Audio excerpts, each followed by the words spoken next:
investigation. Hi, Ray. Good evening, Art. Good to have you on the program. It's been a long time. Oh, nice to be with you again.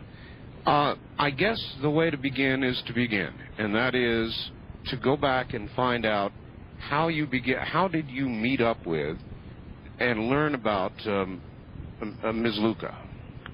Well, it was back in 1976, and the Massachusetts MUFON group was looking for a good close encounter of the fourth kind to look into, and Dr. J. Allen Hynek, who was chief scientific consultant to the Air Force's Signed Grudge and Blue Book, forwarded Betty's letter to us. We sent an investigator to talk to Betty to see what kind of a person she was, and then instigated an investigation that lasted between 1977 and 1978 and resulted in a 3-volume, 528-page report for peer review. Betty, of course, was abducted from her home on January 25th, 1967, and underwent a remarkable abduction experience, which is paralleled by many other cases since then. If I might back up a little bit, when you go and you investigate a case like this or any other, what kind of questions do you ask? Or have you learned to ask certain key questions that will help you determine fairly quickly what you've got on your hands? Well, I guess the first thing we did was do a character reference check on Betty to see if she was of good repute, and that worked out very well. Had her fill out forms and interrogated her as regarding how much she could remember. Basically, all she could remember consciously and her father could remember was she was in the kitchen and her children and parents were out in the living room, and a bright reddish-orange light flashed through the pantry window, and the lights began blinking off and on, and then went out. And Betty's father rushed in to see what had happened, and he went to the pantry window and saw a bright light out in the field, and then saw these strange creatures coming toward the house. They really weren't walking. They were sort of floating up and down. They stopped at the window and looked at him, and that's the only thing he could remember, and then they came right through the wall, through the door, and put Betty's family into a state, I guess, for want of a better term, suspended animation, and convinced her to come with them out to a craft that was in the field, which she did. They floated up into the craft, and the smaller craft went up and entered a larger craft, and she was given the typical physical examination, etc. We put her under hypnosis, her daughter under hypnosis. Her father didn't want anything to do with it, but they both relived complimentary accounts of what had happened. We were interested in having her sit down with a psychiatrist and have a psychiatric evaluation, which she did. She volunteered it, actually. She is a very devout fundamentalist Christian, and this was no part of her belief system, and she thought she was going crazy when these memories surfaced. So she actually asked if we could do this, and of course we were pleased because we were embarrassed to ask her if she would like to sit down with someone like that, and she passed in flying colors, and she also took a lie detector test, as did her daughter. When all is said and done, we were convinced at least that she and her daughter believed that this had happened to her. And of course, since then, many of the abduction experiences that have been reported parallel many aspects of her account. This was just the beginning, though. We found that she had abduction experiences way back in childhood as we continued to probe her background. So there was as you said, there were 4 books based on 4 what I call phase investigations between 1977 and 1994, and basically records her experiences. Okay, Ray, I want to stop you at this point in the investigation and tell you what's coming up, but you really already know about it. I got a panicked call, and I mean panicked, from Bud Hopkins Friday. And he said that Nova is coming out and doing a series on his work and that of John Mack at Harvard. And basically it's going to be a hit piece. And it's going to basically try to rip to pieces the kind of work they've done. Charging false memory syndrome, induced memories by the examiner, that sort of thing. If somebody were to come and examine Betty's case, with regard to the kind of examination done, would they find room to make those kind of charges, or what kind of safety was used in the investigation? Well, no leading questions were asked under hypnosis.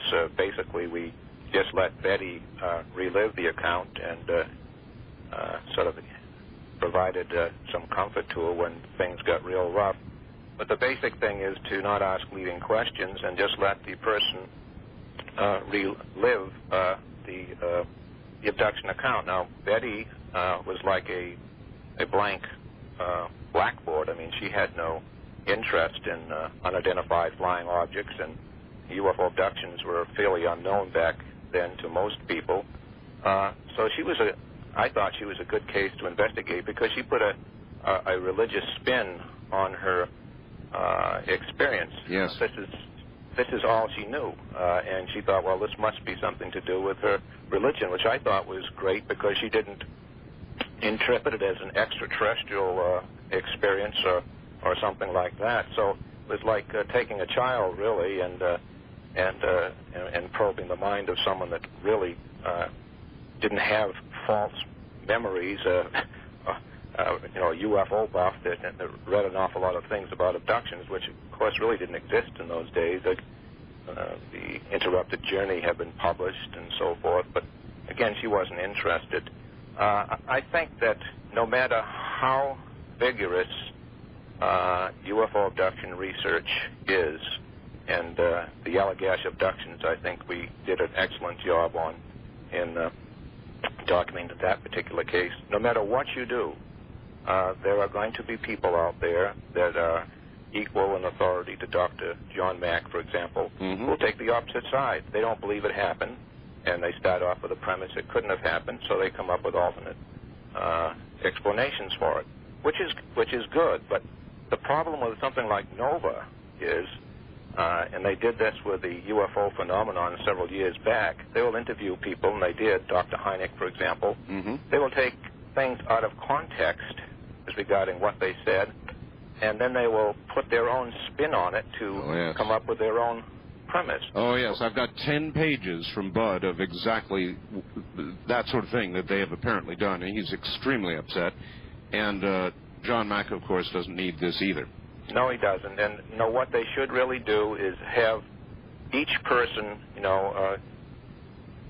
tell the audience about their research, what they've done, and so forth, and the pros and the cons, and then let them have it out with each other and have a rather sort of a refereed debate rather than sucking these people into something that they think is going to help their research and then finding out that what they're doing is sort of trying to slam the door on it. I think the abduction experiences have become so well known through a number of TV programs and books like my own and Bud Hopkins and Dr. Mack and so forth, that someone out there, conservative science, whatever you want to call it, decides that something has to be done, so they get, just like they did with the UFO phenomena several years ago, get some psychiatrists together and so forth and put them on NOVA, which is a very respected program, and use that as a vehicle to try to squelch all this stuff. Well, the tip-off, of course, is that it's driven by an agenda. They have decided prior to the program exactly what kind of program they're going to do, and by hook or crook, they're going to make it come out that way.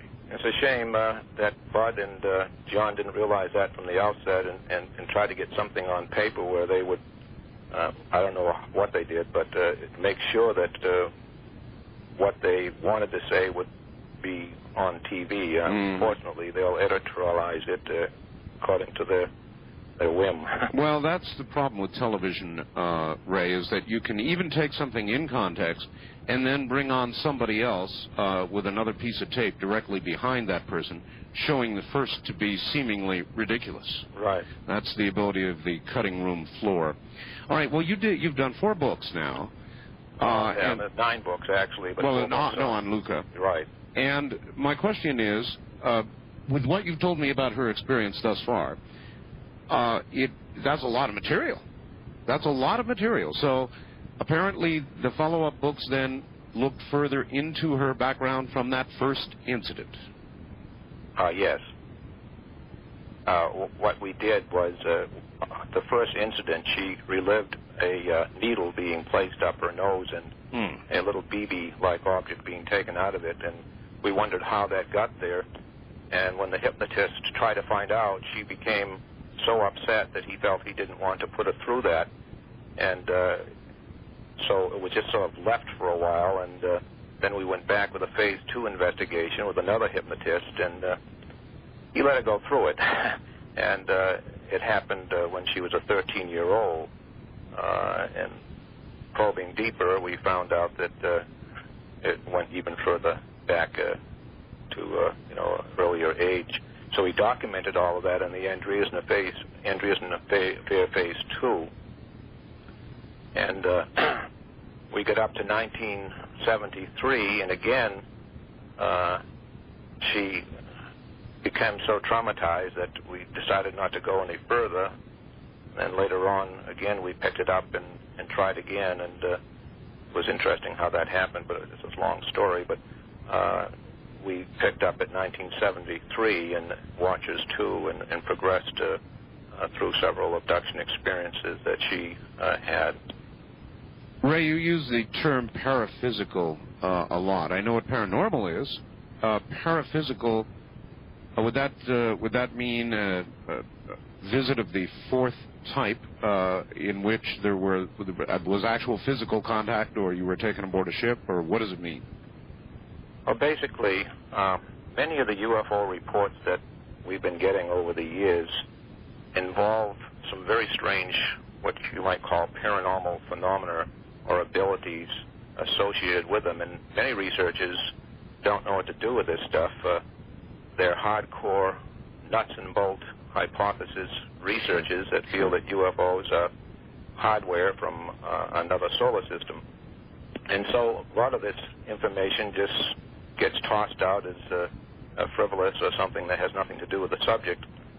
And I decided that it was time to look at this and publish something on it. Paraphysical basically means something that can behave as if it had mass and weight on one end of the spectrum, but on the other end of the spectrum doesn't seem to have either. For example, you have UFOs that can take right-angle turns with no curve radius.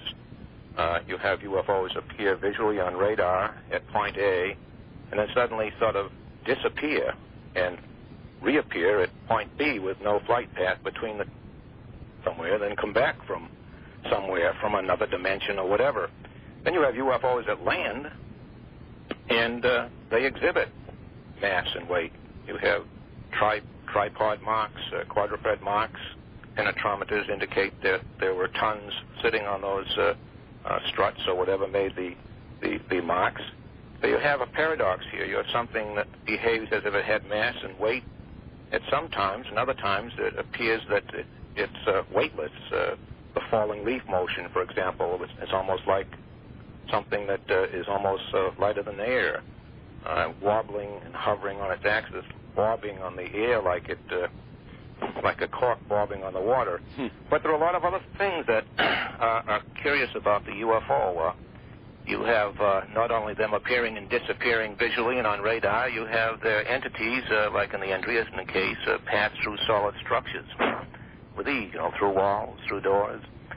You have them, the entities appear as a ball of light and then become an entity and then disappear within a ball of light. And these are reports now. I'm saying if you take these things at face value. Again, in and out. Do you lean toward the other dimension theory?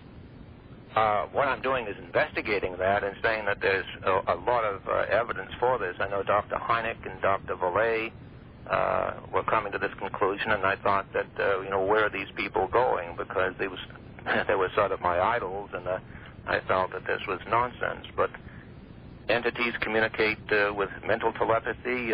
They create, and this is interesting, they seem to create and conduct abductions, not physical abductions, but you have these abductees for example, taken from a car, a bed, or a field, and see their bodies left behind. And they undergo the same type of abduction experience as someone who has a physical abduction experience. And even more strange is the fact that after being abducted and physically examined, well, I won't say physically examined, but examined in this state of being, they come back to their bodies and you have the same scars. And you explain that. And then you have people who have had close encounters like that.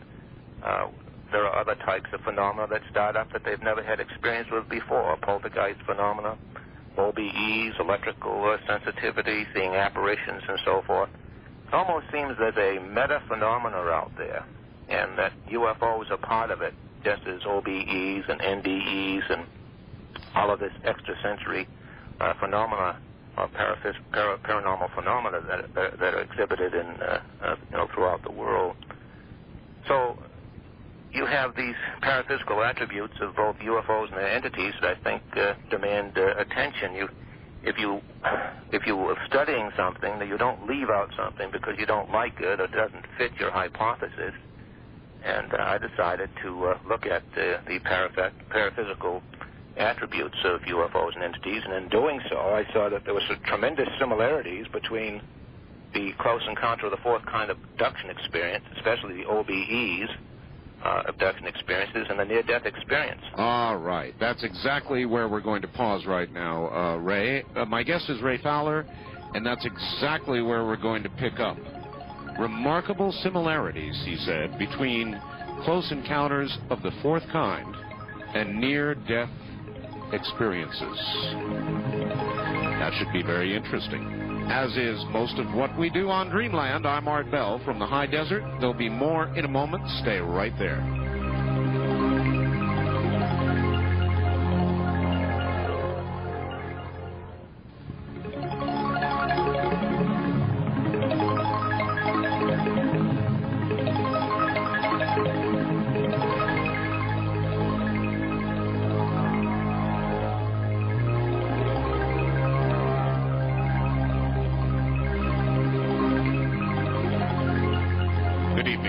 I'm Art Bell. This is Dreamland. I'm not playing the phone number bumper because we're not taking calls right now. Due to the nature of this evening's show and the 3 separate hours that will yet all tie together, we're not, in all probability, until the last hour, I doubt we're going to take calls. You've heard me talk about to Raymond E. Fowler, and for a very long time, as many of you know, NDEs, or near-death experiences, have been of great fascination for me. And I am very curious, Ray, what similarities you see between NDEs, and boy, there have been books and thousands of cases, even children, explaining to us what happens when you die. What similarities are there between these NDEs and these close encounters of the fourth kind? Well, there are some close encounters of the fourth kind, which we call OBE abductions. In other words, abductions taking a person in the out-of-the-body state, that are strikingly similar to the near-death experience. Both, for example, are in an OBE state. Both reportedly travel toward a bright light and are greeted by a loving being, and during their experience with this loving being, they experience a oneness with reality, and both sometimes are transformed into light themselves and experience communication by telepathy. Both are sometimes taken to a spacecraft and brought to a world of light called home. And both are very reluctant to leave the world of light when they're there and experience the sense of timelessness, and both return knowing that love is fundamental and very important. Both return with a concern for Earth's ecological state, and seem to indicate that there's a symbiotic effect upon the entities, whether they be the UFO entities or the entities that are met at the end of the dark tunnel and the bright light. So you have all these similarities, and that's from UFO research. Dr. Kenneth Ring reports that he has a number of cases on file that he calls mixed motifs. And these cases involve persons who experience what seems to be a UFO abduction during a near-death experience, just what I found on the other end of the spectrum, and they report being on board the same type craft with the same type entities reported by abductees. Huh. And So it's like he has this mountain of research that he's working with on NDEs, and I'm on the other end of the mountain, and we're sort of tunneling through there, and all of a sudden we bump into each other in the middle of this mountain of NDE and UFO research, and I find it very startling myself when I found these similarities. And well, you said they were concerned about our ecology, and you said there was a symbiotic relationship, and we're always looking for motive with regard to UFOs and abduction experiences. Motive is very important. Cattle mutilations, all the rest of it, whatever's going on. Could it be, Ray, that our fate, or put more appropriately, their fate, is in effect tied to ours, and so they have a natural concern? Well, what seems to be going on, and this is so far out that I hardly even dare talk about it, but if you take everything at face value, and we haven't got that much time to go into detail, right? It would almost seem that those abduction experiences involving physical examinations and things like that may not be specifically genetic engineering at all. It almost looks like we are being bred like we would breed a herd of cattle. In other words, people being tested, examined, and so forth for something else that's coming. In a nutshell, I would make an analogy like this, that we have a dragonfly larvae, for example, that lives in a water dimension. And later on it transforms into a dragonfly that lives in a totally different air dimension. And I hypothesize, and this is just a summary statement, that perhaps the dragonflies are the entities, and they're returning to care for and warn the larvae, us humans, that they are polluting the pond, the earth, so badly that the larvae's existence is in danger. No more larvae, no more dragonflies. And this would explain the abduction NDE similarities, the entity's great concern about Earth's ecology and its attempts to monitor and preserve the human form for the next plane of existence. In other words, that's very good. We are they. And they are us. They are us. And no more us, no more them. All right. Well, that does say it. Let's work with that for a second. And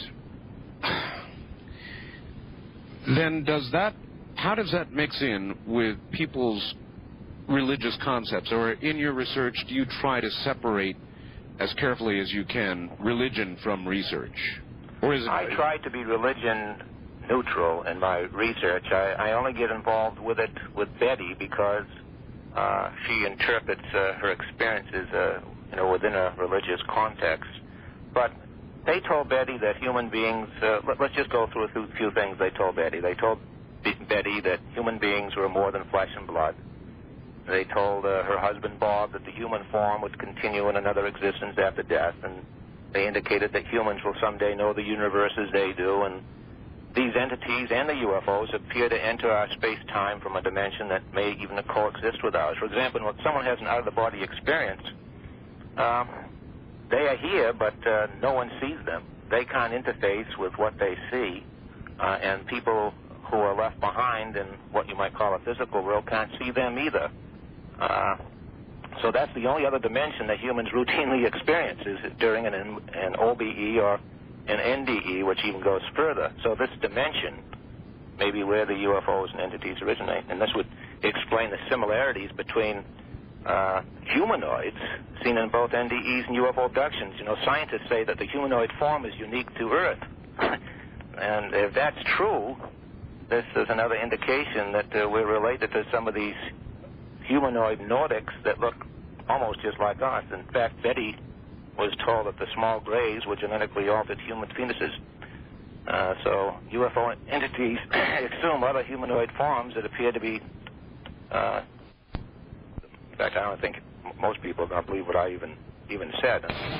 This whole hypothesis is based on a what-if situation, but all you have to look at and read in the newspapers, the TV, you see the countless rivers and streams of ponds are dead and slowly dying. Oh, yes. You have acid rain, you have dioxin, producing changes in reproductive and immune systems of animals. They told Betty that eventually mankind was going to become sterile. So you have all of these different things that are going on. The sperm count of men, for example, has fallen dramatically over the past 50 years, according to a number of studies. Ray, there was an article in the New Yorker magazine last month that said sperm counts are falling so precipitously that it is possible they could go to zero within one generation. Yeah, and you've got global warming reducing the amount of plankton, for example. Plankton is at the lower end of the food chain for all living things. You've got radiation from ozone layer disruption. You can go on and on and on and on. You would think we wouldn't have to be told, but if there is a symbiotic connection between them and us, and there is some prime directive which we have, and NASA has, if we were to meet other life forms, if they have some prime directive where they only can do this or that. That's a good point. I don't know. As a UFO investigator, I'm a reporter, and I report, and this is the first book that I've really speculated anything like this, and I never thought I would get to the point where I'd even consider something like this, but it's starting to all fit together, and again, I insist in the book, and if I talk to people, it's based on a what-if premise. If OBEs, NDEs, and OBE abductions are real, valid experiences, and the reports coming from abductees are real, then this is what you come up with. It's not what I wanted to come up with, sure, but this is what I come up with. How have your colleagues greeted your latest effort? They've been very silent. The people who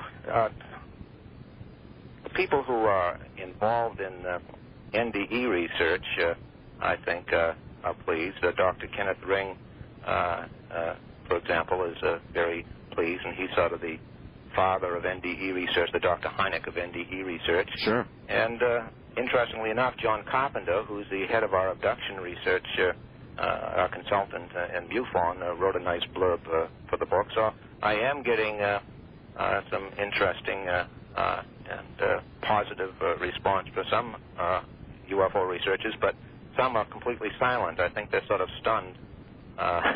They're saying, where is Fowler going? Along with Dr. Hynek and Pillay, you see. Well, maybe that's bringing this Nova kind of business at us now. The fact that so many of you are following trails, bravely I might add, that lead into writing books like this that are risky. Yeah, well, just the abduction experience, the physical abduction experience, it will probably be the only thing that's really dealt with on the NOVA program. They probably wouldn't even consider dealing with the paraphysical side of the UFOs.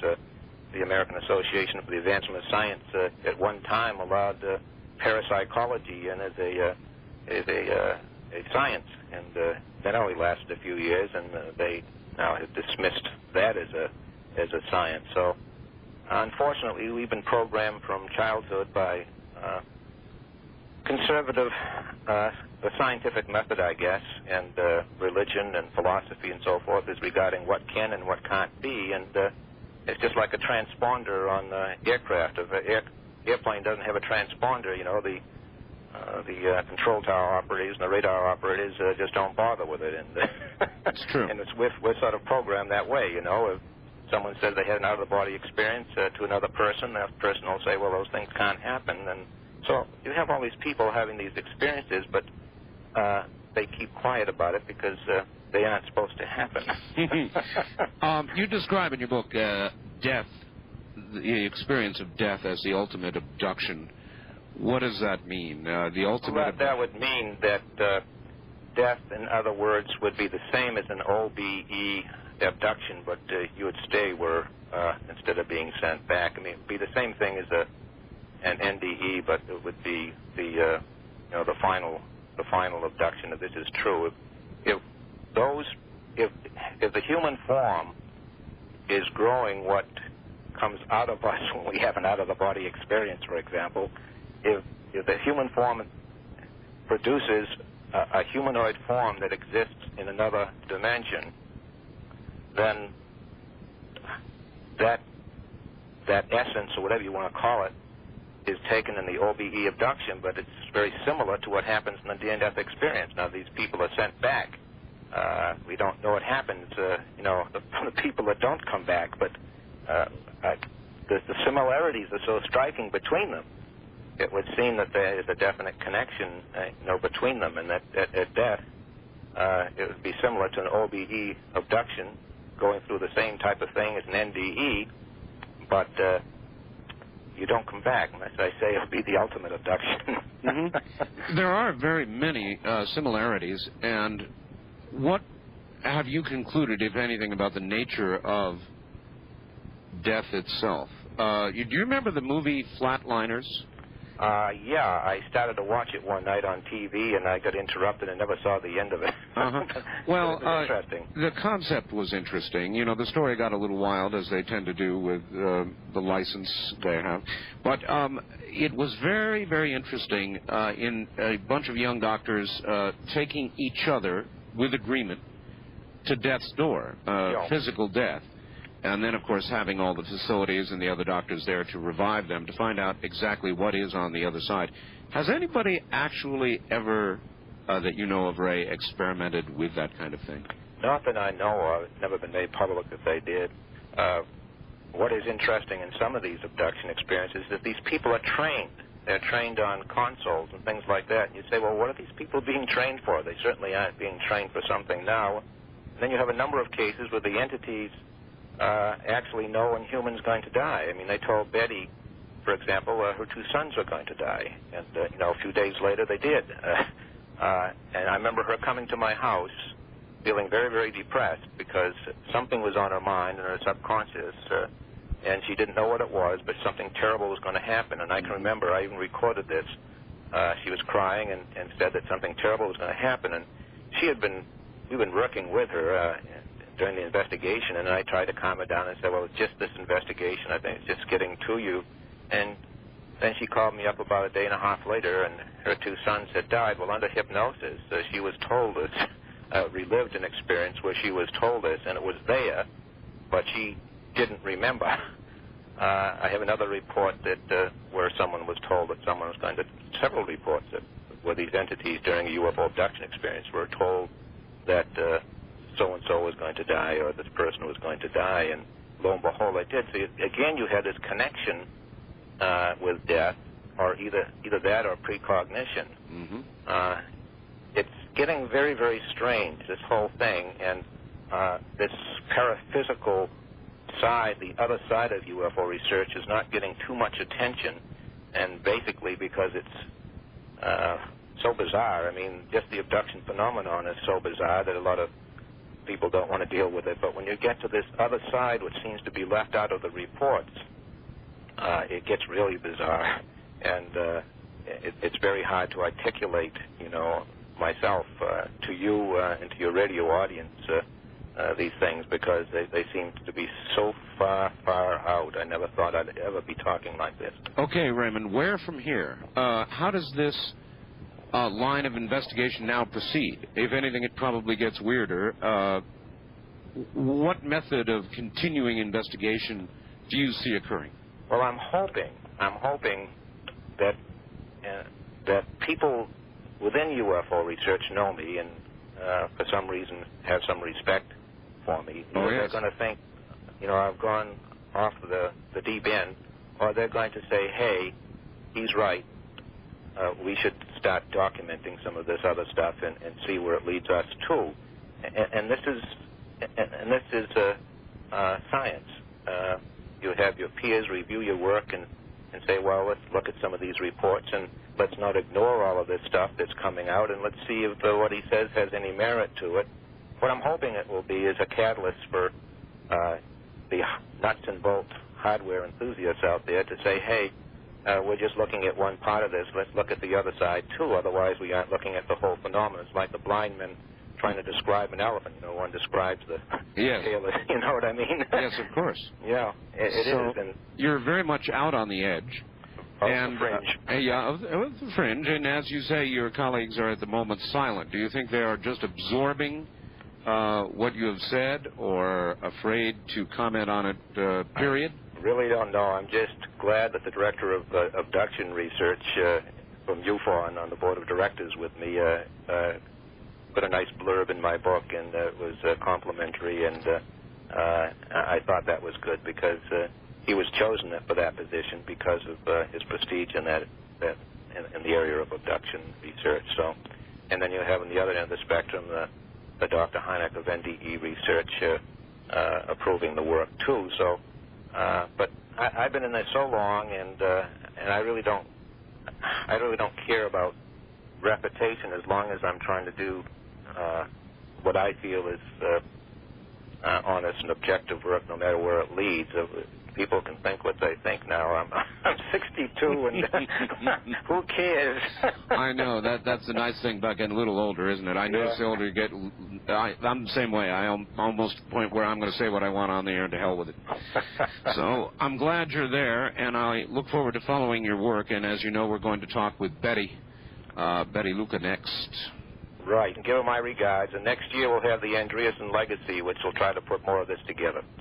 Wonderful. I really appreciate your having come on the show. I know how busy you are. Raymond Fowler, thank you. Thank you very much, Jack. Take care. That's Raymond Fowler, author of many, many, many books, the latest of which is The Watchers 2, written all about Betty Andreessen Luca. And guess who's next? That's right, Betty Andreessen Luca, coming up next right here on Dreamland, one of the most famous abduction cases in all history. We'll be back.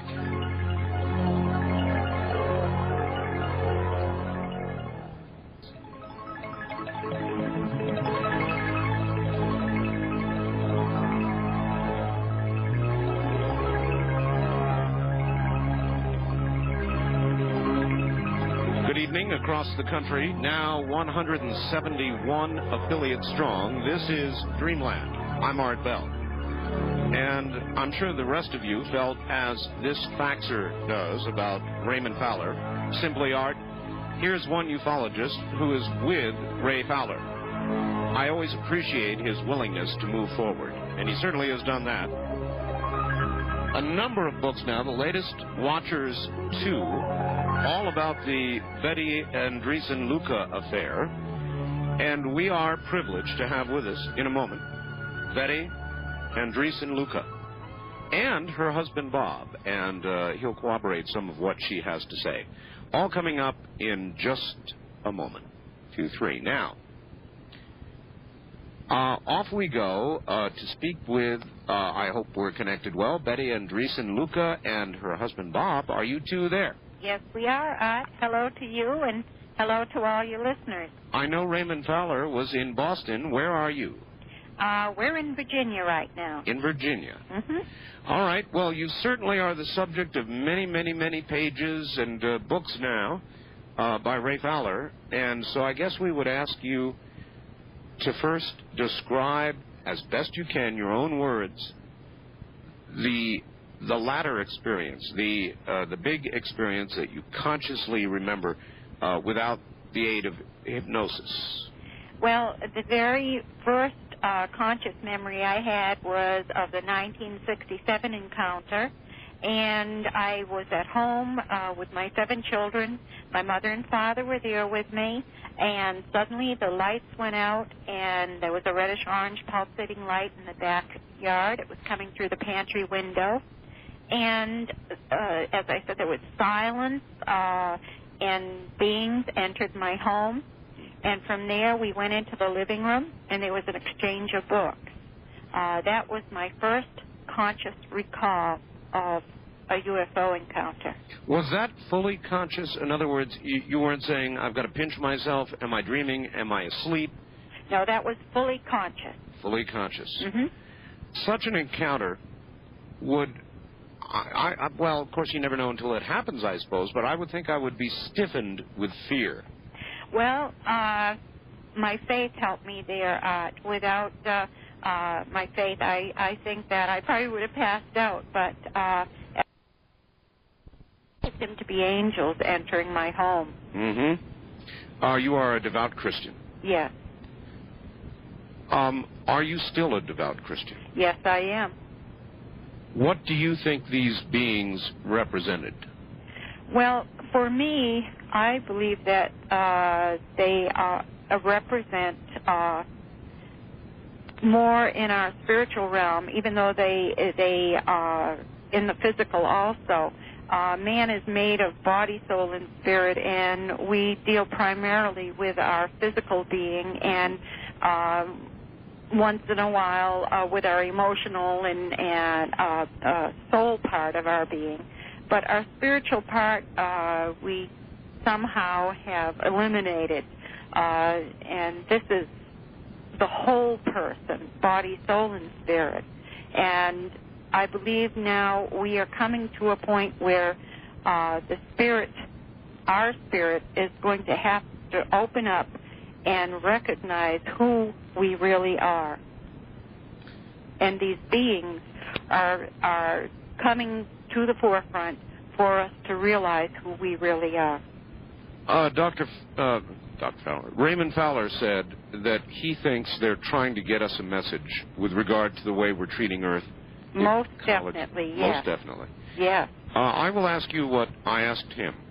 Why, if that is the case, if there is a symbiotic relationship between wherever they are, another dimension or space or planet or whatever, and here, and that relationship is a critical one for them, as if we foul where we are, in some way they are fouled, then why take such a circumnavigating route to try and get the message to us through Betty, through anybody else? Why not land on the White House lawn and simply let the message out?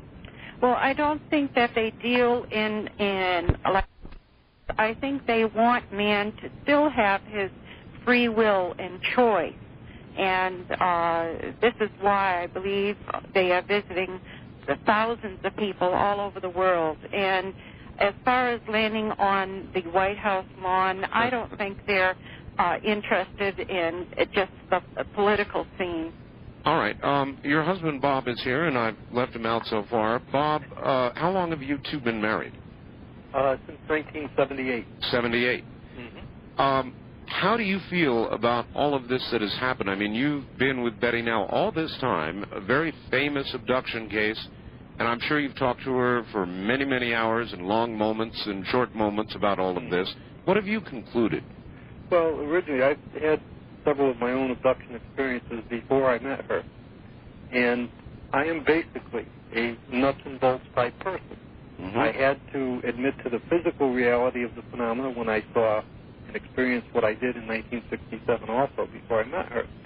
I had a lot of trouble in accepting the spiritual aspect of the phenomena because I basically, to my mind, said it was very hard for me to understand. Are you a religious person? I am now a Christian, yes. However, at the time I met Betty, I had no particular religion and hadn't had for probably 25 years.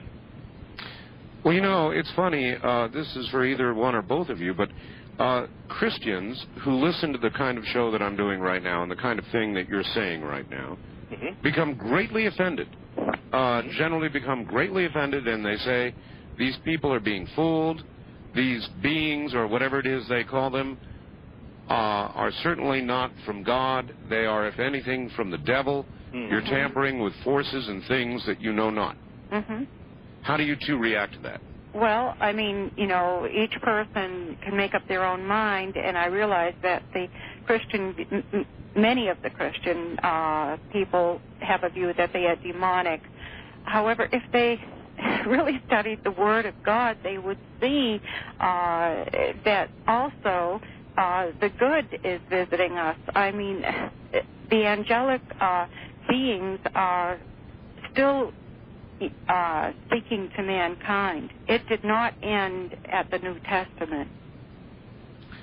So what we're getting now, then, is a continuation of instruction from the New Testament? I think that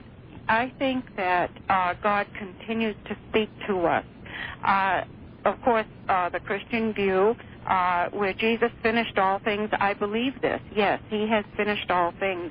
But it does not mean that the spiritual and physical has ended, where we do not have communication with the angelic host. What can you describe for us, Betty, as best you're able to, what these creatures looked like? Well, the tall elders are have white hair, very pale skin, pale blue eyes, high cheekbones, and they were in white robes, did not have any shoes on at all. And the smaller ones, which they said were watchers, were about 3 to 5 feet tall, had very large heads, gray skin, and had very large black eyes. I was later told by the elders that these gray watchers were their remote imaging surrogates, and they were connected to them through bioelectric mind projection. So, in other words, these are a combination of biological, they're beings and machines. They're right. They're spiritual and physical. And I think that the grays are being used by the elders, perhaps because of the pollution on Earth or the ultraviolet light. I think that they are using them to do the particular work of watching the Earth and mankind, because the watchers did say that they were caretakers of nature in all natural forms. Did you see the Roswell crash film, Betty? Yes, I did. Did you see any creature that looked like that? Well, it was similar, but the beings that I have been involved with were slightly different. They were not as thin and willowy as those. They were more, I'd say more like a child, but a robust child. In what manner did they communicate to you? That was through mental telepathy, through the mind. So, but the elders spoke directly to me. As in out loud? Pardon? As in out loud? Yes, yes. Was there any specific message that they wanted you to bring back? I understand there were some experiments performed on you, medical experiments? Mm-hmm. The watchers said that man would become sterile, and with the population explosion, you wonder, well, how could that possibly be? But there has been a lot of information collected by the medical field that is showing that.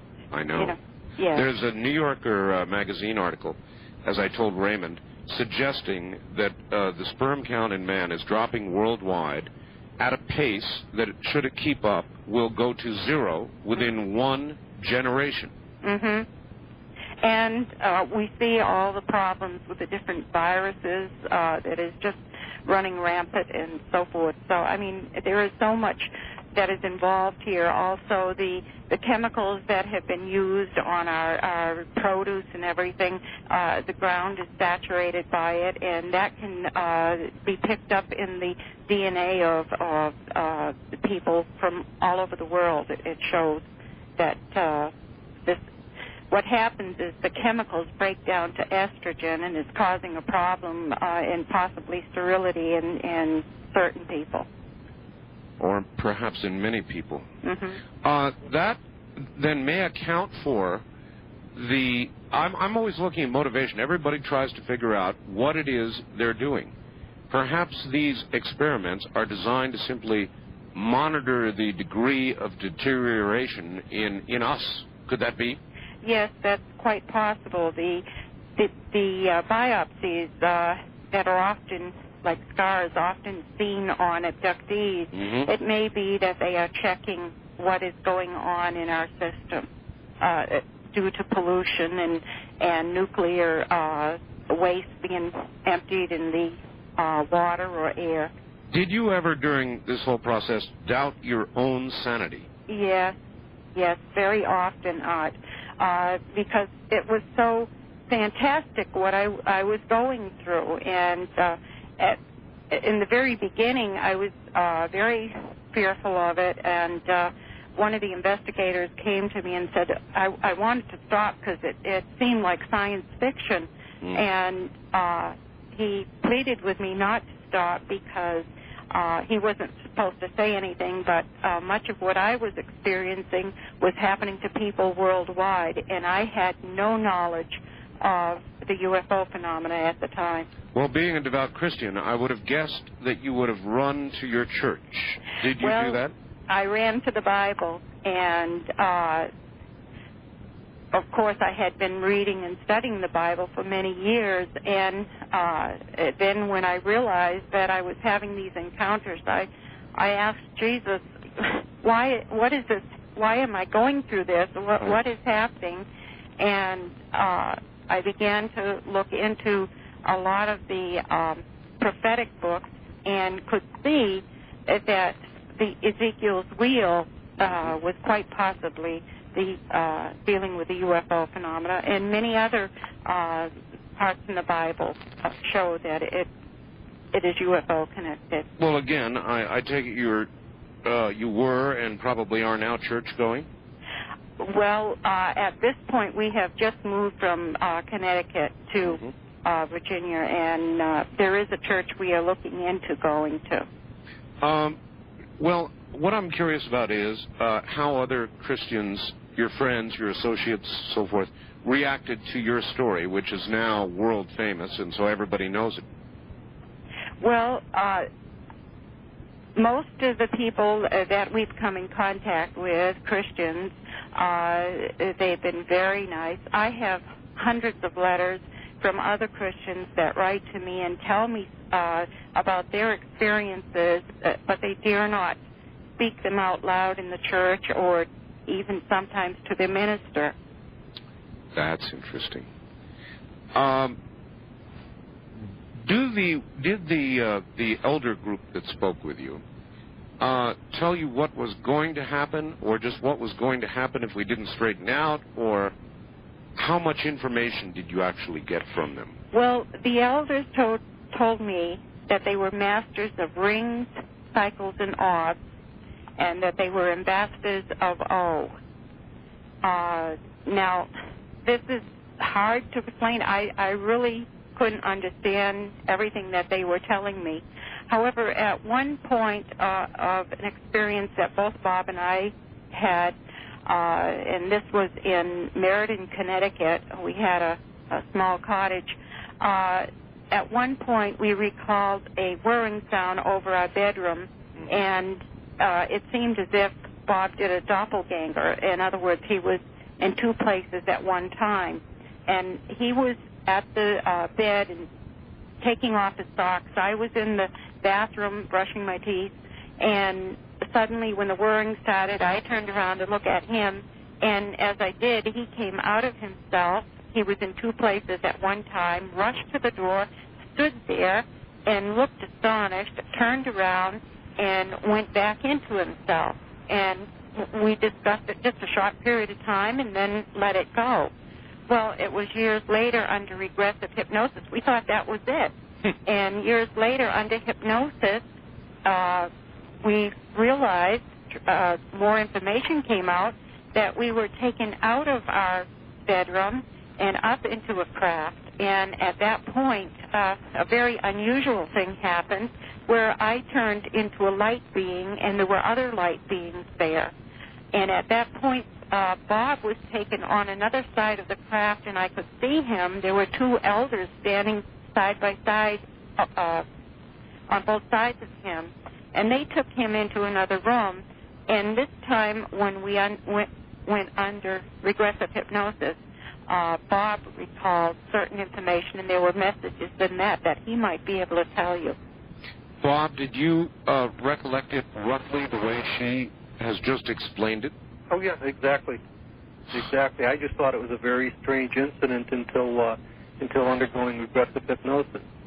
But the thing is, this was the particular incident that made me open my eyes to the spiritual aspect of the whole phenomena, because I did see Betty change into where the color just drained out of her, and she became what I call a light being, in other words, the form of a human being, but having no distinct features. You can see almost through her the others that were on the other side of the craft with her. All right, Bob and Betty, hold it right there. We'll be back to you both after the break here at the bottom of the hour. Betty and Reese and Luca and her husband Bob back in a moment from the high desert. You're listening to Dreamland. I'm Art Bell.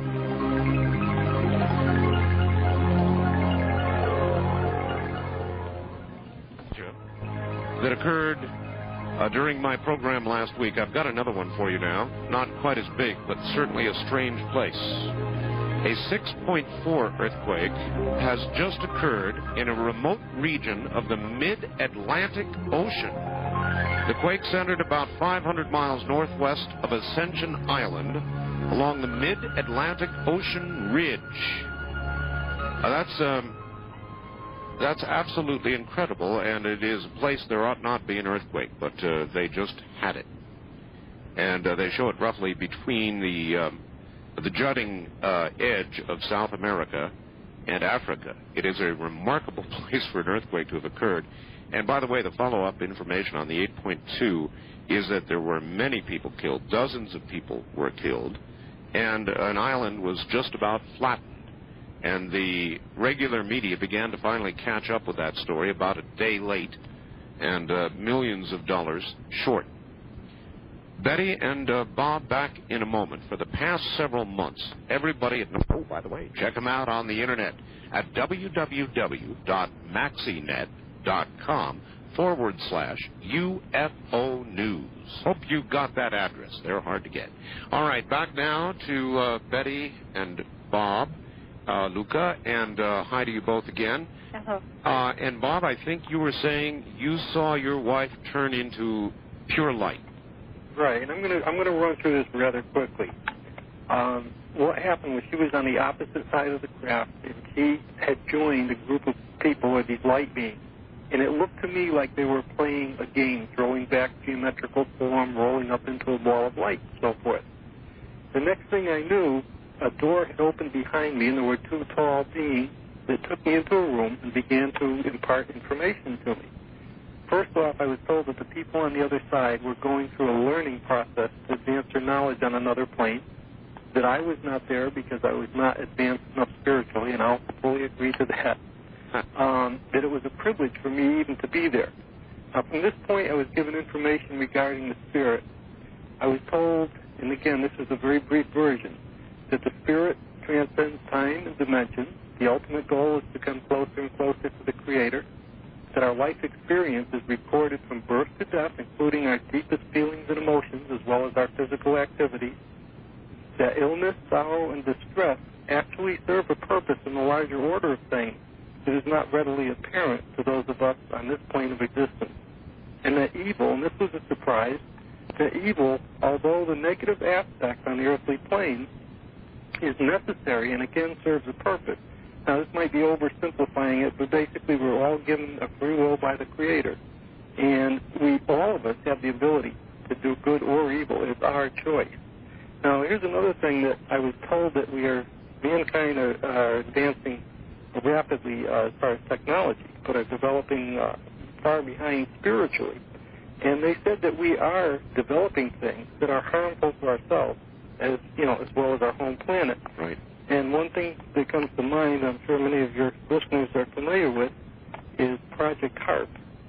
I did. As a matter of fact, the show I did Friday night, Saturday morning was with Dr. Nick Begich, and we spent 5 hours on Project HARP. So yes. Okay, I have one question regarding Project HARP. Now, they're playing with the ionosphere, and if they are wrong, if they misjudge and destroy the ionosphere, that can adversely affect every human being on Earth. And my question is, what gives them or any government the right to even think of experimenting with this? I have no idea. We spent a lot of time on that exact question Saturday morning, and I have absolutely no idea. It's not just there either. We're experimenting genetically. For example, there was in San Francisco recently, announced after the fact, a young man with AIDS was given a baboon's immune system, or they tried to anyway. Mm-hmm. And I have great compassion for those with AIDS, but I would have liked, it's kind of like they gave us a story and they said, well, here's what we've done. yes, there may be repercussions for mankind should a disease be transferred, but we think the risk is minimal. Well, I wish somebody had asked me before they did it. Exactly. In the long run, we all pay for it one way or another. Well, that's right. And there's another concern I've got. There's something going on in this world now, summing it briefly, that I call the quickening. And you heard the earthquake report I just read. Right. Yes. And the big earthquake in Indonesia, the big one north of Japan before that. Something is arguably going on. Well, I think it is something to do also with the HOP project, even though they say no, it isn't. I think that the extremely low frequencies they're sending out are getting into the electromagnetic sphere that surrounds our Earth, and already a portion of the Antarctica has broken away some time ago. Yes. So, I mean, and I think the scale of waves caused by this probably entering the magnetic poles and going down into the core and causing a lot of the eruptions on the Earth. Well, let me tell you, Dr. Begich said that he has got a document which says that NASA was able to detect a symbiotic relationship during the large Alaskan earthquake in the ionosphere. Mm-hmm. Now, when you think that one over a little bit, and then you begin considering shooting a hole in or heating up the ionosphere, I don't know if it sounds like such a good idea. Right. No, it causes a lot of strange storms, and also a lot of electrical storms where people are seeing bright lights and so forth. I think this is being caused not by the UFO phenomena, but because of the HOP project. Also, they mentioned that with Project HARP, they could use it to bounce X-rays off the ionosphere into the Earth to see if enemy countries are hiding below the surface of the Earth. That's right. Nuclear weapons and so forth. But my question again is, what happens to the people that happen to be standing between the surface of the Earth and the ionosphere? That's exactly the question I asked Saturday morning. In other words, to get into the Earth, it's got to pass through us. Right. And we resonate at 8 hertz, and these extremely low frequencies can cause even death. Can cause cancer, can cause the mind to, go haywire. Be so, I mean, confused, it really is extremely dangerous. Well, you would think that as we get closer to Project HARP cranking up the really big power, or other conditions worsen, the incidence of warnings or messages from those people that talk to you would increase. In other words, they would become increasingly concerned as we keep going in the wrong direction. That's right.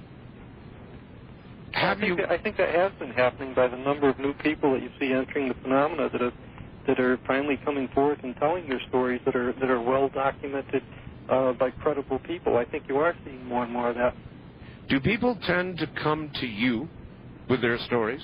Yes, they do, because they can't talk to anyone else. And I have thousands of letters. So does Ray Fowler have boxes and boxes of letters from people all over the world describing their encounters and experiences which they cannot talk to their family or their clergy or anyone. They feel as if they'd be ridiculed. And because we have experienced these things, they have written to us and told us about them. At least it gets them off their chest.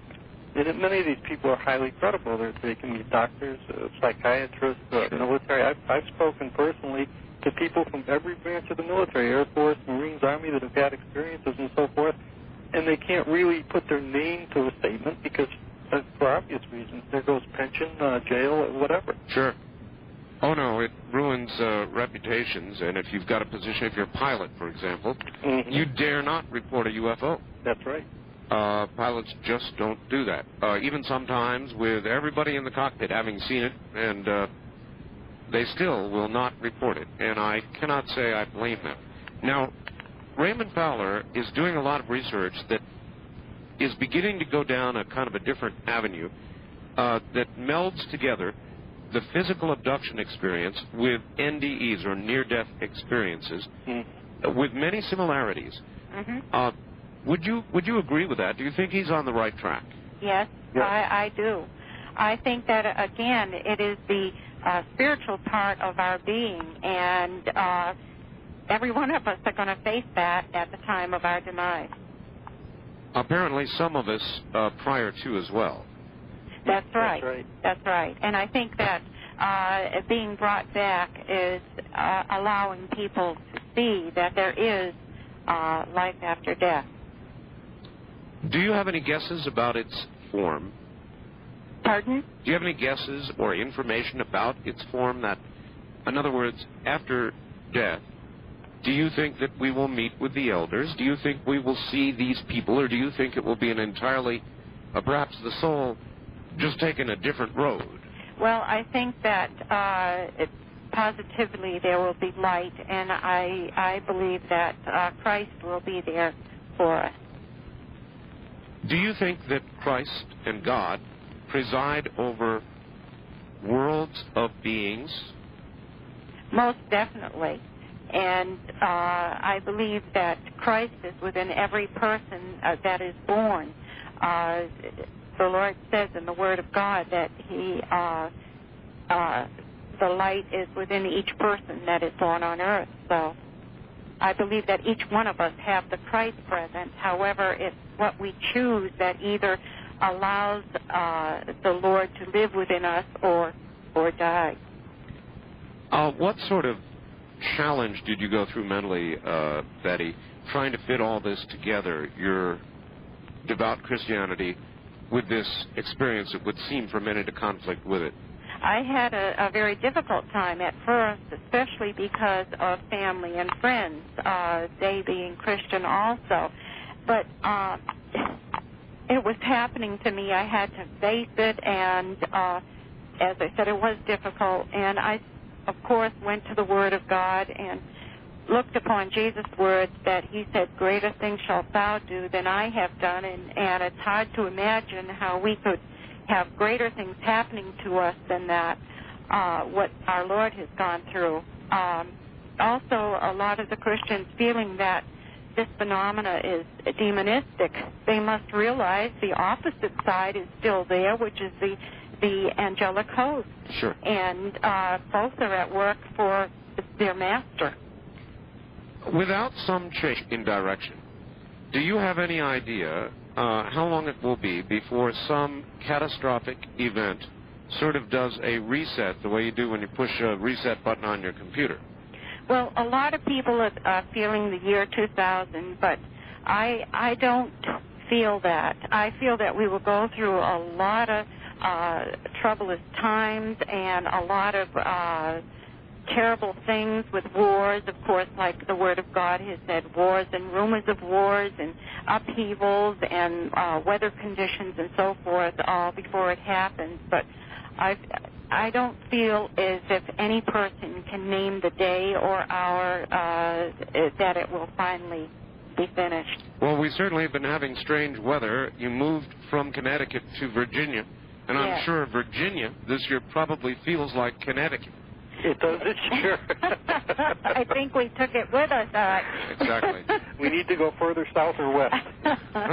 Well, you'd have to go a ways because they had freeze well down into Florida. Yep. And my mom lives on out at the end of Long Island, and they have never seen a winter like this. Mm-hmm. Right. So, has it begun? Well, I think that it has been all the troubles that have been happening all over the world. It already has begun, yes, these last times and troublous times, but I don't feel as if the end is going to happen like many people have been predicting in the year 2000 because our calendars are just not that accurate. All right. One of you, I think it was you, Bob, said something earlier about there being a reason for humans to suffer. Right. Now, there are many people with very debilitating, painful diseases that are terminal. Mm-hmm. And I've had discussions with people close to me that I love, not because I have a terminal disease, just as an academic discussion. Yeah. And I've said, you know, if I had a terrible, terrible terminal disease, why, I just might take the easy way out. Mm-hmm. And this person who will go unnamed said, oh, no, you're meant to go through that. You must. That's right. You must go through that. That's exactly correct. It is. Mm-hmm. Why? Okay, it's like, how can I put it? In other words, as I said, everything is recorded. And as far as pain, sorrow, and distress, if you're looking at it from the earthly viewpoint, from our viewpoint, right. This is, my God, this is terrible. Right. If you're looking at it from the big, I hate to use the term, but the big picture, okay? That's fine. What it is a testing of the spirit, of the will, and this will advance you in the next plane. Although it's hard to look at here when you're hurting real bad, you know. And not only that, it is all the people and family involved with the individual that might be going through a terrible time. It might be those people, it's their time to pray for them or look after them. It may not only be the person that is suffering, but those around them that have lessons to learn from this. Mm-hmm. And love especially. Love is the greatest of all. And what is so sad today, there are so many children and adult children that have their parents in rest homes where really they should take that responsibility themselves. Well, one of the things I think with our whole society in particular is people over the years have forgotten how things have gotten too easy, and people have forgotten how to be responsible for themselves and their actions. And this, in the long run, is very important. On balance, as you two look at humankind's progression or deterioration, depending on how you look at it, mm-hmm. are we beginning to correct the path we're on, or do you think, and I've used this metaphor so many times, that like the airplane that's halfway across the Atlantic, it goes past the point of no return. Do you think the little red light in the cockpit that says point of no return has already come on? Well, my wife and I think, differ on this. As mankind as a whole, I don't think that we're going to make it. I think small numbers will, but I really don't. As mankind as a whole, no. I think that we're too greedy. So the little red light's on. Mm-hmm. And Betty, I take it you're half full glass on that. Well, I feel that there will be many that will show that love, that will find the truth and the light and the Lord, and will help so many different people. And in the UFO phenomenon, there are many people that are feeling because the reason for their abduction or encounter is because in the latter days that they will come together and they will be able to help others. I believe also that, like Bob said, the greed is there, and this is why a lot of governments all over the world, they're interested in the military, power. It's such a power struggle, and this is half of our problem. And yet, at the individual single level, how does Betty or how does Bob affect what the governments do? It seems impossible. And I hate to agree with Bob, and I hate to be negative, but I think that it's gone too far, and I think whatever's going to come next, I'm not saying it's the end of the world, but whatever's going to come next is going to come. Well, there's going to be changes, that's for certain. But there are also people. Now, a lot of people feel, the breakdown of the government and everything, but this would be a terrible thing because there are some good people in government. It's just that the general populace has got to get more involved, and I know a lot of people feel as if, well, what's the use of voting? We can't do anything about it because a lot of them already have their men in place and everything for what they want to do with the one worlders and so forth. But we can't give up like that. Well, we have to fight for the truth. That's a wonderful, cheerful point in which to end it. Even though Bob and I basically agree. I want to thank you both for being with us. Thank you very much for having us. Okay, take care. Okay, you too. God bless you. Bye-bye now. And you as well. That's Betty Andreessen Luca and her husband Bob. And I would guess that would be one of the most famous abduction stories documented. It's in Raymond Fowler's books, culminating in The Watchers 2, available now, bookstands everywhere. So there you've got it, ladies and gentlemen. There's the story laid out in front of you by Raymond Fowler and the abductee herself. We'll be back with more. This is Dreamland.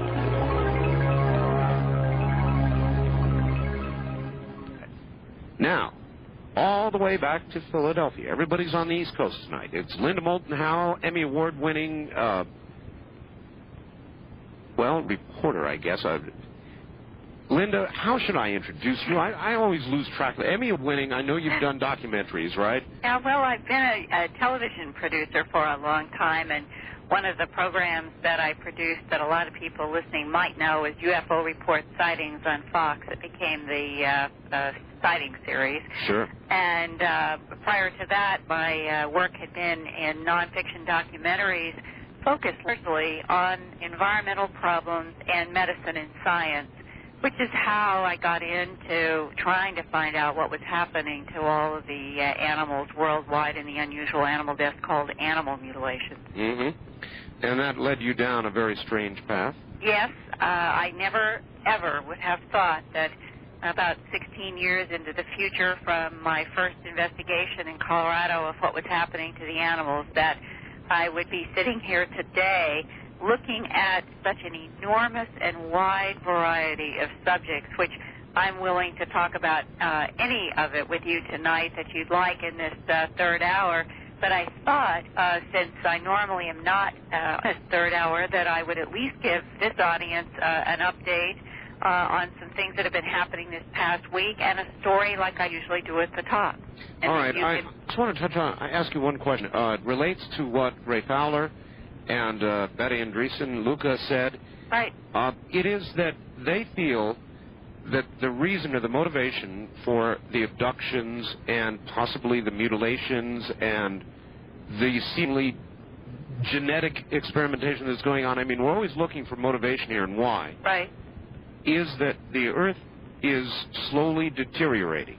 That these beings, whoever they are from another dimension as opposed to another planet, physical planet. They're from another dimension, and that our fate and our Earth, now in great trouble, is symbiotically related to theirs. And certainly, if that's true, it would go to the motivation for all the medical experiments, for trying to understand what's going on with the animals and the human beings that are now on Earth, and what we are doing to ourselves. Right. In my first book, An Alien Harvest, I suggested, based on abduction cases that involved animal mutilations and humans being taken someplace anyway by beings that were trying to explain what they were doing, that it appeared to be coming down to a survival issue.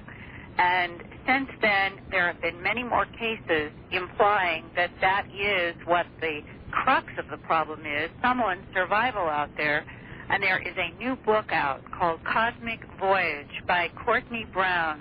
He is a professor of political science at Emory University in Atlanta. And it is a remarkable book.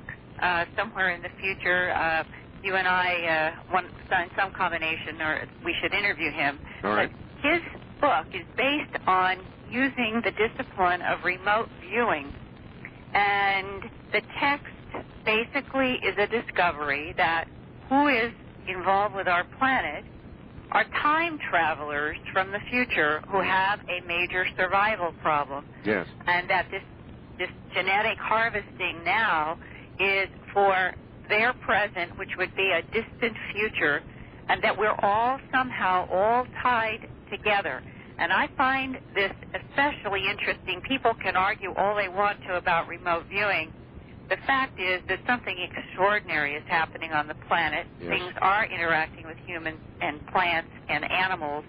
And in even military encounters where I have transcripts of interviews, even if they have not been made public, this issue of something coming from another time, which could be also called another dimension, is one of the prevalent themes. And I think that probably our government, as they have begun to discover some of this over time, probably felt that the term UFO and extraterrestrials was far more comprehensible to the world than travelers from a distant future. Sure. And that may be another part of this story that they haven't wanted anyone to discuss. But, you know, we are all discussing it, and we are getting to the end of this century, and I think that people are ready to hear this. Well, we all know that the government has, in fact, an ongoing, I guess, program with remote viewing. Now, they may have their own specific national security reasons for it, or maybe they have made discoveries that they have not even hinted at yet in this whole program. Yeah, and it's like so many things that our government does. I really am not in a mode to attack them because in some ways I have great sympathy for people who have been writing this very difficult story and have felt that to at least keep people in the public innocent of all of this so that there would not be panic. I mean, that's been the most common explanation. But it's getting to a point where their reasons for doing what they do, for example, like putting out, perhaps, to muddy the waters around remote viewing, that Central Intelligence Agency report that it was only 15% effective a few months ago, that may be a way of diffusing public attention to remote viewing when, in fact, remote viewing may be a tool that our government uses on a regular basis. They just don't want people to realize how important and powerful a tool it is. Remarkable. I know you've got a report. Does the length lend itself to doing it before the bottom of the hour? Well, let's see here. 12:18. I'll tell you what I'll do. No, let's do that. I can give you some news updates, and then when we come back, yes, I will share with you a rather remarkable story. All right. All right. That whatever you've got in terms of news, we can use. Yep. And this past week, there were new reports of cattle mutilations again back in Geraldine and Albertville, Alabama, where there were several cases in 1993, and I went down to do the documentary Strange Harvest 1993. We were able to get grass and tissue samples from a cow and a calf just a few days ago, and in a couple of weeks I'll give an update about what we find. And last Thursday, while I was talking on the phone with photographer Eddie Desconde from the El Vocero newspaper in Puerto Rico, he got a call about another attack in Canovanas, where I was in January. Oh, boy. A woman heard parakeets fluttering in a cage on her porch. Both birds were lying on the bottom of the cage alive, but each had its right leg cut off. What? Yeah, this is really bizarre, and it gets even stranger. Outside, 4 rabbits in a cage were dead. The male had 3 puncture holes on its chest in the formation of a triangle. The other 3 female rabbits had more random punctures. And then the part of the cage had been violently torn apart. According to Conde, who went to photograph the animals, none of the holes bled.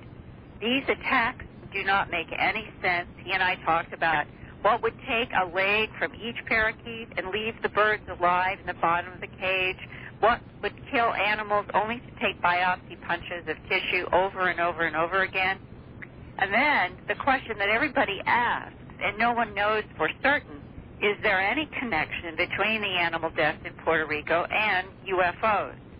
Well, photographer Eddie Conde told me that back in November, in a city called Vega Baja, northwest of San Juan, a 7-year-old girl was standing in the front yard of her house when she saw what she called a flying saucer in the sky. And then she said she saw a red light come out of it, and it struck her arm, causing pain. Conde interviewed the family and said the little girl still has bumps on her arm where she said the light hurt her skin. The next day, 14 of the family's chickens were all found dead with puncture wounds. Everyone in Puerto Rico is asking the same question that I and others have asked for a long time. Who or what is killing and mutilating animals on this planet, and why? And what is this chupacabras creature that some people have seen up close and personal, and it doesn't really fit much of anything as much as I've tried to match it up to primates that exist. Primate monkeys have tails, except for the chimps, but this doesn't seem to sound like a chimp. It has wraparound eyes that one woman 8 feet away said look like solid, dark, gray jello, very liquidy and wet-looking, big wraparound eyes. Great. And that's not a chimp. And Linda, have there been postmortems on these chickens, autopsies, looking into any chemical, anything induced or blood taken out, or what do we know? Yes, I talked with Dr. Carlos Soto on Friday at great length.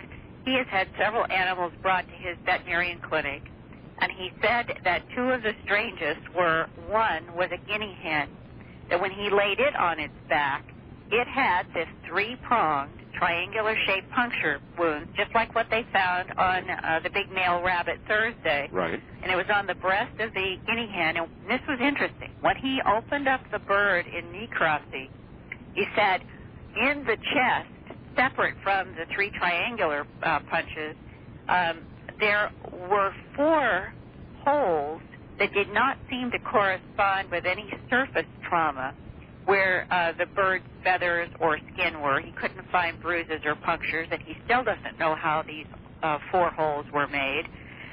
He also clarified that on the birds that he has examined, the puncture holes have gone right through the feathers, the skin, the muscle tissue, and in some cases even down deeper into bone. This was exactly the description in Canary Islands off the coast of Africa back in the 70s. Any chemical analysis or anything odd found there? It costs money, a lot of more money, to do toxicology and chemistry, and unfortunately, no one there has any additional funds to do anything. This Dr. Soto has examined the animals that people have brought to him because he's very curious. He would like to understand. When he has something, he did send some tissue to Dorado, which is a laboratory on the north side of the island. But as I understand it, no one, including Dr. Soto, has been getting reports back from Dorado. And Dorado has also sent some tissue to Roche and Ames labs in the United States. Really? If those lab reports have come back to someone and exist, I haven't been able to find anyone who knows the data. And what it boils down to is a veterinarian, a very conscientious man who has seen enough animals and says there is something highly unusual, and he does not know how to match up any natural explanation with what he has been seeing. Well, let me ask this, Linda. I know that in the past you've been involved with foundations that give grants for study in these kinds of areas domestically in this country and look at some of the cattle mutilations, that sort of thing. Yeah, about 1 year in '94, John Altschuler and I had a grant. Okay, well, so there's no chance that money could be directed toward getting samples sent to a place where we could be damn sure we'd get a good report. Well, that's what I and some others have been hoping. We do need another larger research grant in order to do this effectively, and I don't know if it is going to come into place, but that's exactly what we have been hoping would happen. And when I was in Puerto Rico for those 10 days, it was an effort to see if we could, in fact, build stronger bridges between what's happening there and our efforts in the United States to research more scientifically and medically. And we are trying to get hair samples, tissue samples, and grass samples from Puerto Rico now, even if some of us are just paying it for it ourselves. So it is a challenge in all of this to have the funds to do all this correctly. And in Puerto Rico, they have a serious problem of funding. I would think that you would have bumped into some sort of governmental authority. In other words, they ought to be interested at the government level in Puerto Rico or here in what the hell is going on. Yes, and the Department of Agriculture has put out its own request to certain people in the University of Puerto Rico Medical Center. There are political people like the mayors of some of the cities that have been affected. The civil defense is very involved on the island. But when you meet and talk with those people, and remembering that Puerto Rico is an island which essentially does not have many resources. Right. Those people are in the same situation that I and others who try to do our work on our own, and we are not officially funded, quote unquote, by a legislature or a government to do it. They're in the same position, and they do the best they can. And that's where we really do need some kind of a more organized and financed effort to stake out almost on that island and see what more we could learn. All right, Linda, with a team of professionals. We got to pause right there. It's a good place to hold it. Linda Moulton Howe is our guest. Back in a moment.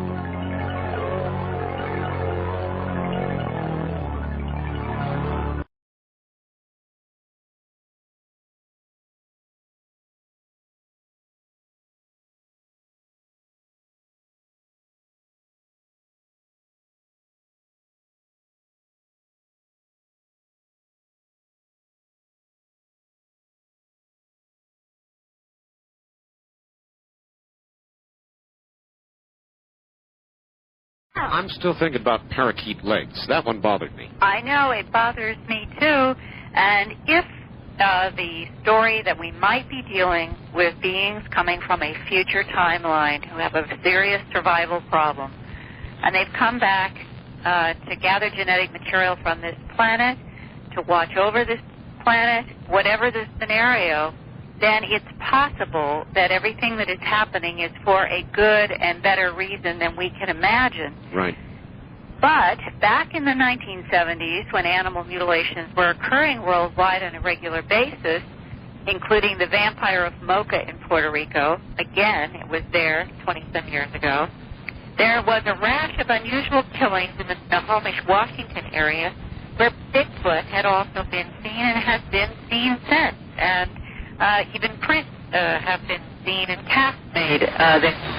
Recently, I interviewed a man who had an encounter in March 1977 that illustrates how the UFO phenomena can camouflage itself with the sound of a helicopter that turns into a UFO, or can use holographic-like images to frighten people, or perhaps, as in Betty Lucas' experience, to inspire her. Remember the phoenix bird metaphor that we've had a lot of discussions with her about, and whether it was holographic or placed in her mind, it was not real in the sense that we would say that we could touch the floor, but it seemed to be trying to teach her something. Wouldn't you agree? Absolutely. And this appears to be part of this phenomena, which always stuns, confuses, and completely disorients humans at the time.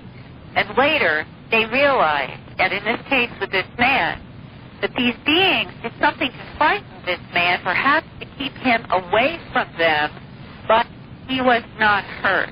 Now, the man prefers to remain anonymous, but gave me permission to replay excerpts of our conversation on Dreamland. Excellent. His story began around 3 o'clock in the afternoon when he was cutting underbrush from the swampy forest behind his house. From nowhere, a small being appeared dressed in a sparkly, metallic blue bodysuit. The eyewitness thought that the being looked like a 4-foot-tall, old man with pale skin that appeared to be scarred, like burn scars. And Bud Hopkins and others have had drawings from abductees who have drawn the surface of some of the beings that they've encountered as looking like it was pocked with scars. Now, what follows on tape is the eyewitness's account of what happened next. Yeah, so he takes a few steps to his right, and it's like he gets all blurry, and it's like he's doing it's like he's vibrating. It's like his features are contorted. And that's when I got puzzled. And of course, this all happened in seconds. And it's like he's standing there vibrating almost like he's doing a jitterbug or something, just vibrating away. And down through the trees comes another guy. And this other guy, while he's coming down, it sounds like a hive of bees. And he's got a metallic blue uniform on. And if you was back there in that woods, you'd wonder how did those guys get down. Because those big trees, the limbs would actually overlap each other in places. You know what I'm saying? Right. It looked like this thing was inside of some kind of a tunnel of air. And looking back on it, like if I was to say what it was, it looked to me like vastly advanced form of an elevator. In other words, I feel like there was something maybe a mile up in the sky that has technology to make a wind tunnel, and these things go up and down inside of a wind tunnel. Because when the second guy comes down, like if they coming down, they sound just like a hive of bees. And so coming from the south headed north, there's a noise. I thought it was kind of like in some ways like a real smooth sounding helicopter. It had a kind of a high pitched whine to it. So it gets up to practically above our heads, and the motor cuts. I hear some popping sounds, and I look up, and here's a flying saucer, and it's dropping like a ton of lead. And I'm thinking that thing is crashing. And I think that before this point, I didn't have any fear. Anyway, the thing is dropping, and it probably gets to about, 20 or 30 feet above these big fir trees out there. And it lets out a noise, and it goes like that. And the wind from that thing, that when it did that, it stopped in the air there above the treetops. And the wind from it, when it did that, it was flipping these big fir trees back and forth so violently, I thought the tops was going to snap on them and fall down on us.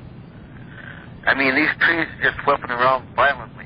And my clothes are flopping back and forth, and my hair was flying all around. And that thing up there, you could hear air coming out of it, and you could hear kind of like a bearing on the outside. And to me, it kind of reminded me of a train going along a track, because I could hear a clickety-click, clickety-click, clickety-click. Mm-hmm. And now that flying saucer is over my head, and they're probably, I'd estimate maybe 50, 60 feet away. Mm-hmm. It's over my head, and it's over their head. Mm-hmm. And it's up there hovering. How big? Well, in diameter, I'd say 50, 60, 70, 80 feet, something like that. Okay. And at that treetop level? Well, it's probably 20 to 30 feet above the tops of the tallest tree there, but okay. It's up there, and it's like they're staring over at me. Mm-hmm. And it's just like I'm standing still, and it's almost like I'm scared to even swallow. Mm-hmm. And I'm thinking if I stand real still, maybe they didn't even see me, you know. And anyway, somewhere in this situation, and this really sounds like a BS yarn, it's like over their way these specks collected together. And like it's like they collected together in the shape of a wolf with horns and a long tail. And these specks collected together, and they moved towards me real fast. It's like I couldn't even duck. And it's like when they get to me, it's like I got an electric shock, which really makes it sound like a BS shot. No. I know it does. No. No, it doesn't. You saw the color of the sparkle or the glue. Can you describe the color of what it was that suddenly formed in the air out of which this wolf with the tail came? Well, it's like it didn't have any color. To me, it's like probably in the old days when you would watch a black and white television. Mm-hmm. You mean it had a black or like an X-ray look to it? Well, I don't feel like it was a real animal, but I mean... But it was like you were seeing a picture form in the air and then come at you. To me, it was kind of like it was transparent, like specks collected together. I can't even explain it. And so this object, or this, we'll call it these particles formed into this image, it's coming towards you. Yeah, it's like it's on me. I mean, it's like they collected it and it was on me.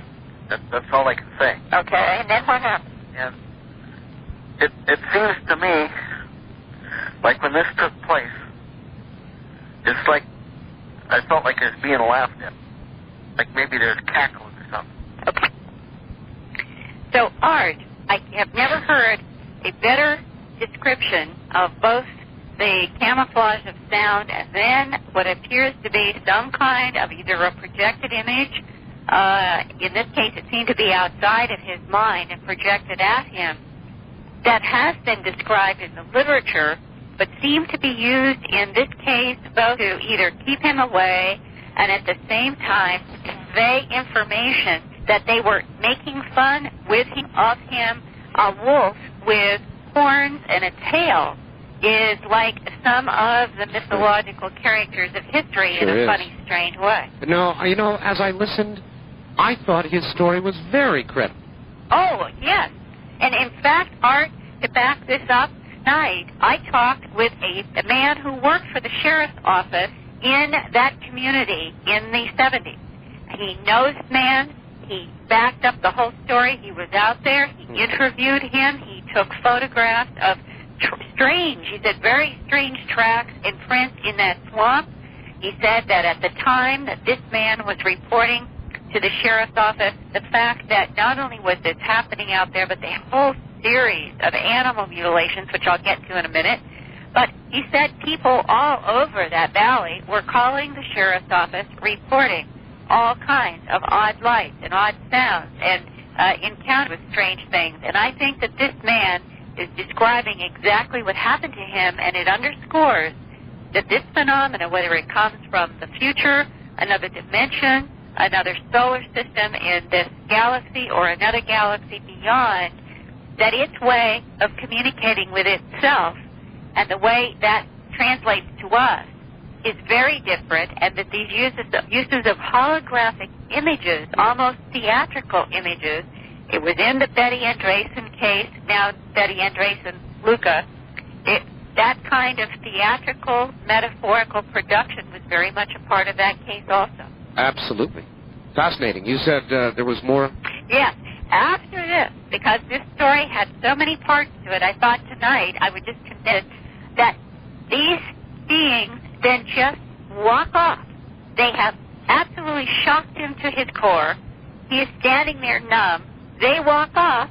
He thinks it's all over. Sure. And here comes a Bigfoot, 8 foot tall, 4 inch long, solid black hair, doesn't even look at him and just goes striding right by him, standing there, numb as can be, and continues right behind those beings. Oh, boy.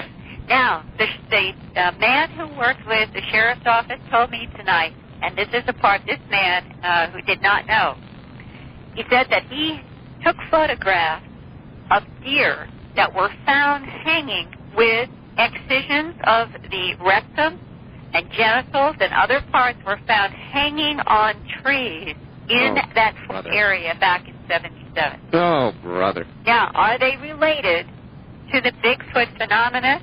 One of our listeners this year, I have never done this interview yet, and he was an elderly gentleman who sent me a drawing, also from the 70s, and said that he had been out hunting and that he saw a sort of hairy, big, primate-looking creature carrying a deer in its arms and watched it put the deer over a branch on a tree. Oh, my goodness. So, are we dealing with some kind of another intelligence that has Bigfoot working for it also on our planet? That's a big question mark. I don't know. It is a big question mark. Or is it just is Bigfoot one more manifestation of these beings? Well, it certainly leaves tracks. There's a colleague of mine in Illinois who has been studying this for a long time, and he has photographs of a plaster of Paris footprints left in many parts of this country that range from the so-called 3 foot, which I think is more consistent with the Yeti over in the other part of the world in the Mount Everest area. Correct. To deep prints. I mean, they're huge, they're long, they're obviously it's something that's heavy and deep, and that would have to be a physical creature that would leave those tracks. But how do you reconcile that with the rancher in Montana in 1976 who shot with a .30-06 rifle at an 8-foot-tall, hairy creature that he said looked like a big primate standing in front of him, and when he shot, that creature disappeared in a flash of light. I don't reconcile that, and I wouldn't try. Linda, we are at the end of it again. Tell everybody how to get hold of you, how to get your publications. There are contact numbers, so give them out. All right. Thanks, Art. It's been a pleasure to be on for an hour with some of this tonight, and I would look forward to hearing from people. I have a new mailing address. It is Post Office Box 300 at Jameson, Pennsylvania, Jamison, zip code 18929-0300. And the 800 toll-free number for information about my work is 800-707-9993. That's 800-707-9993. And for people who like to fax, it's 215-491-9842. All right. Linda, you're a darling. And I guess next week at the regular time? Yes, on the regular time, and I'll have a very special report from New York City on a new program upcoming about the mysterious origin of man. I'm looking forward to it. Thank you, Linda, and good night in Philadelphia. All right, everybody, that's it. I've got one item here, and that is my book. We've got a